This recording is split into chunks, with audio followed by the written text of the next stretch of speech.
28 Bhagavad Gita quotes on happiness. 1. A gift is pure when it is given from the heart to the right person, at the right time, at the right place, and when we expect nothing in return. 2. The happiness which comes from long practice, which leads to the end of suffering, which at first is like poison, but at last like nectar, this kind of happiness arises from the serenity of one's own mind. 3.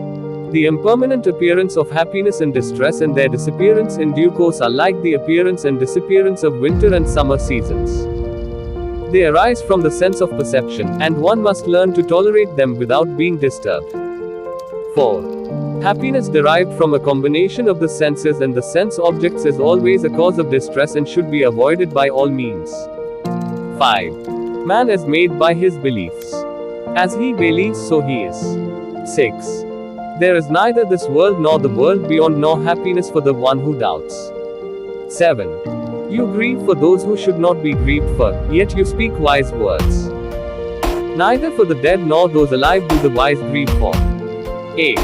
All happiness in the material world has a beginning and an end, but happiness in Krishna is unlimited, and there is no end. 9.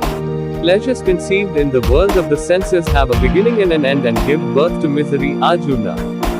The wise do not look for happiness in them. But those who overcome the impulses of lust and anger which arise in the body are made whole and live in joy. They find their joy, their rest, and their life completely within themselves. United with the Lord, they attain nirvana in Brahman. 10. Those who realize the self are always satisfied. Having found the source of joy and fulfillment, they no longer seek happiness from the external world. Happiness can only be found within self. 11. He who has no attachments can love others, for his love is pure and divine. And it is from those small acts of love you truly can be happy. 12. There is neither in this world or the world beyond that happiness exists for someone who doubts. 13. Free from all thoughts of I and mine, man finds absolute peace. 14. Meet this transient world with neither grasping nor fear, trust the unfolding of life and you will attain true serenity. 15. You came here empty-handed and so will you leave. What is yours today belonged to someone else yesterday.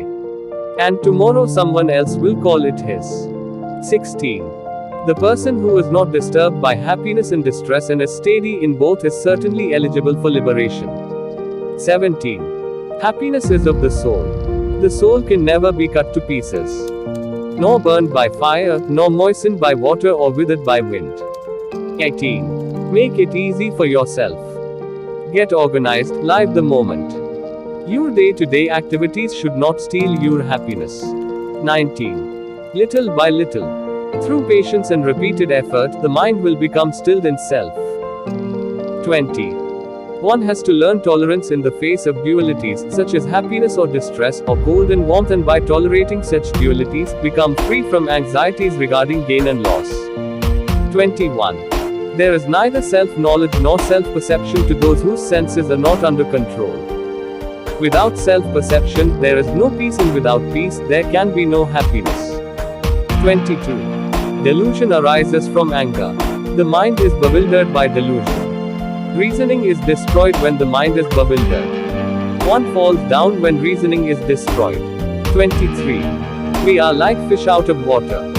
Just as fish cannot be happy unless he is in water, we cannot be happy apart from the spiritual world. 24. The real sense of happiness is not cursing your destiny, not wanting every second to change your seed, to change another mind, but to change your own mind to change the world. 25. The key to happiness is the reduction of desires. 26.